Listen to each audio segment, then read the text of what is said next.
నమస్తే, welcome to frankly with Telakapalli. సమకాలీన రాజకీయ అంశాలు, లేటెస్ట్ పొలిటికల్ అప్డేట్స్ అందించడానికి మనతో పాటుగా సీనియర్ సంపాదకులు తెలకపల్లి రవి గారు సిద్ధంగా. రవి గారు నమస్తే సార్. నమస్తే వర్మ. సార్, ఏపీ పోలీసులు కీలుబొమ్మలు అని మాట్లాడే పరిస్థితి. జగన్మోహన్ రెడ్డి గారు చేసిన కామెంట్స్, రోజా వర్సెస్ అనిత. ఈవిడ కూడా నీళ్ళని దూకు బావిలో దూకి చావండి అని చెప్పి ఈవిడ అంటున్నారు. అంటే తీవ్రమైన విషయాలు. రెండోది పోలీసులు వీళ్ళ ప్రవర్తన, ఐపీఎస్లో ఎస్లు వీళ్ళ మీద హైకోర్టు కూడా మాట్లాడింది. దాని తర్వాత మనం టేకప్ చేయొచ్చు.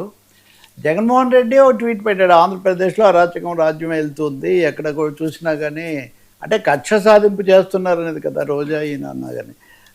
ముఖ్యంగా నిన్న ఎంపీపీ ఎన్నికలకు సంబంధించి నెల్లూరు జిల్లా వెంజమూరులో, అలాగే అనంతపురం జిల్లాలో కూడా ఒక చోట, రెండు చోట్ల కూడా చాలా కిడ్నాప్ చేశారు. ఎంపీపీలను కిడ్నాప్ చేయడం, పోలీసులు ప్రేక్షక పాత్ర లేదా పక్షపాత ధోరణి వహించారనేది వీళ్ళ ఆరోపణ. కాకాని గోవర్ధన్ రెడ్డి కూడా నెల్లూరు జిల్లా మాజీ మంత్రి, ఆయన కూడా మాట్లాడారు. సో పోలీసులు తెలుగుదేశం చేతుల్లో కీలుబొమ్మలుగా మారారు. వాళ్ళతో కేవలం వీళ్ళు చెప్పినట్టే వాళ్ళు నడుచుకుంటున్నారు. ఒక ఎంపీపీ ఎన్నిక కోసం ఇంత దిగజారాలని జగన్మోహన్ రెడ్డి ప్రత్యేకించి ట్వీట్ చేశారు. అందులో ఈ వ్యాఖ్యలని కూడా చేశారు. అధికారులు కూడా ప్రేక్షక పాత్ర వహిస్తున్నారు. పోలీసులేమో కీలుబొమ్మలు అయిపోయారు, అధికారులేమో ప్రేక్షక పాత్ర వహిస్తున్నారు. ఫలితంగా ఆంధ్రప్రదేశ్లో పరిస్థితులు, శాంతి భద్రతలు లేదా రాజకీయ వ్యవహారాలు, ఎన్నికలు ఇవన్నీ కూడా బూటకంగా మారిపోతున్నాయి. ఒక ఉప ఎన్నిక కోసం ఎందుకు ఇంత చేస్తున్నారు అనేది ఆయింది. రోజా కూడా వ్యాఖ్యలు చేశారు. నిజానికి రోజా ఎందుకు, అంతకుముందు పవన్ కళ్యాణ్ లాంటి వాళ్ళు కూడా కొంత అసంతృప్తి వ్యక్తం చేయడం, జనసేన వాళ్ళు చెప్పడం కూడా ఉంది. అది వేరే కోవకు చెందింది. కూటమి అంతర్గత విమర్శ కింద దాన్ని తీసుకున్నప్పటికీ కూడా నేను హోంమంత్రిగా ఉంటే, నేనే హోంమంత్రిగా ఉంటే ఇలా జరిగేది అనే పద్ధతిలో పవన్ కళ్యాణ్ మాట్లాడిన సంగతి కూడా మనం చూసాం. రోజా ఏమంటారంటే, పోలీసులకు సరైన ఇది లేనందువల్ల పోలీసుల ప్రతిష్ట బాగా దిగజారింది. ర్యాంకింగ్లో 36 ర్యాంకింగ్ వచ్చింది. అది ఆమె అన్నమాట. ఏపీ పోలీసులకు సమర్థత ఈ విషయంలో 36 ర్యాంక్ వచ్చింది. ఎమర్జెన్సీ ప్రతిస్పందన విషయంలో ఇంకా చాలా తక్కువలో ఉంది. పోలీసుల సమర్థత ఇంత తక్కువకు దిగజారినందుకు ముఖ్యమంత్రి చంద్రబాబు నాయుడు, అనిత కూడా సిగ్గుపడాలి, ఆమె హోంమంత్రి కదా అని ఈమె అంటున్నారు. సరే, రోజా అనిత అనగానే గత శాసనసభలో అంతకుముందు 2014-19 మధ్య జరిగినటువంటివి ఆమెను అన్నప్పుడు, తర్వాత ఆమెను సస్పెండ్ చేయడం సభాకాలానికి, ఇట్లాంటివి చాలా జరిగాయి కదా. కాబట్టి అనిత, రోజా అని వ్యక్తిగతంగా కాకుండా పోలీస్ శాఖ మీద ప్రతిపక్షాల యొక్క తీవ్ర విమర్శ అన్నది ఇక్కడ ముఖ్యంగా కనిపిస్తుంది.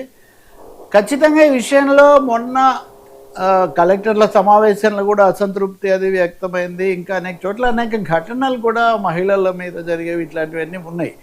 వీటన్నిటికీ ఎవరు ఎంత కారణము, లేకపోతే ఎక్కడ పై అధికారులు వైఫల్యము, ఇట్లాంటివి ఏమున్నా దీన్ని రాజకీయంగానే కాకుండా సమర్థత సమీక్ష రీత్యా కూడా తీసుకోవాల్సినటువంటి అవసరం ఉంది.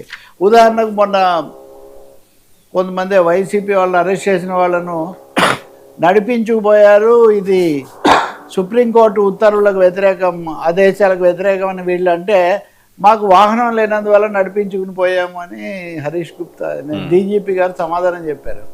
మరి పోలీస్ శాఖ చాలా సమర్థంగా ఉండాలి, నిధులన్నీ ఉన్నాయి, వాహనాలు లేనంత పరిస్థితి వచ్చిందా, ఇలాంటి ప్రశ్నలు కూడా కొన్ని వచ్చాయి. కాబట్టి ఏది ఏమైనా ఆంధ్రప్రదేశ్లో పోలీస్ శాఖ విమర్శలకు గురి అవుతూ ఉంది. ఇది పోలీసులను అనాలా, లేకపోతే వాళ్ళ శాఖకు ప్రాతినిధ్యం వహిస్తున్న మంత్రి, కాకపోతే అసలు మొత్తం కూటమి వైఖరి ఇలా ఉందనే ప్రశ్న ఉంది. మరీ ఎక్కువగా దీన్ని ఖండించేటైతే మీ ఉప ముఖ్యమంత్రి అసంతృప్తి వ్యక్తం చేశారు కదా, లాంటి సమాధానాలు కూడా వస్తాయి. చూద్దాం. అనిత కూడా బాగా గట్టిగా జవాబు చెప్తారు. కాబట్టి అవి నిన్ననే పాస్బుక్లు విడుదల చేస్తూ జగన్ హయాంలో బొమ్మలు ఎలా పెట్టారు ఆ విషయాలు కూడా మేము మాట్లాడారు.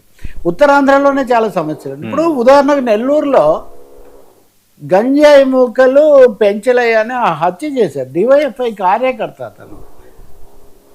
గంజాయి మీద ఇంత పోరాటం చేస్తుంటే గంజాయి మూకలు హత్య చేయటము, దాని మీద పోనీ వీళ్ళంతా ఏదన్నా వెళ్ళి తీవ్రంగా తీసుకొని చేశారంటే అది జరగలేదు. చాలా పరిమితమైన సహాయం తప్ప అది చేసిందేం లేదు.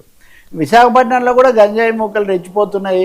సరే, రెచ్చిపోయిన వాళ్ళు ఆ పార్టీకి చెందిన వాళ్ళైనా ఈ పార్టీకి చెందిన వాళ్ళైనా ఎందుకు గంజాయి మీద లేకపోతే డ్రగ్స్ మీద ప్రధానమైనటువంటి పోరాటం అన్న తర్వాత అది ఎందుకు జరగడం లేదు? ఆ సీజ్ ది షిప్ దగ్గర నుంచి మొన్న కూడా ఒక షిప్లో పట్టుకున్న దగ్గర నుంచి ఈ కథనాలు భిన్న కథనాలు రావటం, అవన్నీ అర్థాంతరంగా ఆగిపోవటం ఎక్కడ సంభవిస్తుంది, ఇలాంటి ప్రశ్నలన్నీ అయితే ఉన్నాయి. సరే, రోజా కొన్ని రోజుల తర్వాత బహుశా రాజకీయ వ్యాఖ్యలు అనేక రకాలైన వ్యాఖ్యలు చేయడం ఇదే మొదటిసారి కావచ్చు. అక్కడే ఆ రాయలసీమ నది నిన్న మనం చర్చించిన అంశం కూడా వచ్చింది. నిన్న మనం చర్చించాక సుప్రీంకోర్టు మీరు పరిష్కరించుకోవచ్చు కదా ఇది ఎందుకని వాళ్ళు కూడా చెప్పారు. మీరు రోజా ఇంటి దగ్గరే కేసీఆర్ అప్పుడు మాట్లాడారని వీళ్ళ ఆరోపణ. ఇది అది ఎప్పుడు రేవంత్ రెడ్డి ఎప్పుడు అంటుండేవాడు. వాళ్ళిద్దరు కూడా గతంలో తెలుగుదేశంలో పనిచేసిన వాళ్ళు ఇద్దరు ఆ పార్టీలో లేరు. కానీ అందువల్ల చాలా క్రాస్ కరెంట్స్ అయితే ఈ విషయంలో ప్రవహిస్తున్నట్టుగా కనిపిస్తుంది. Sir, but it serious. I think ఇంకో 2 రోజుల పాటు మీడియా కనీసం ఒక రోజుకైతే మేత అందించినట్టే మనం భావించాలి. సార్, ఏపీ హైకోర్టు సంచలన కామెంట్స్ విద్యాశాఖ పరకమండి. ఇవి కూడా దీనికి కొనసాగి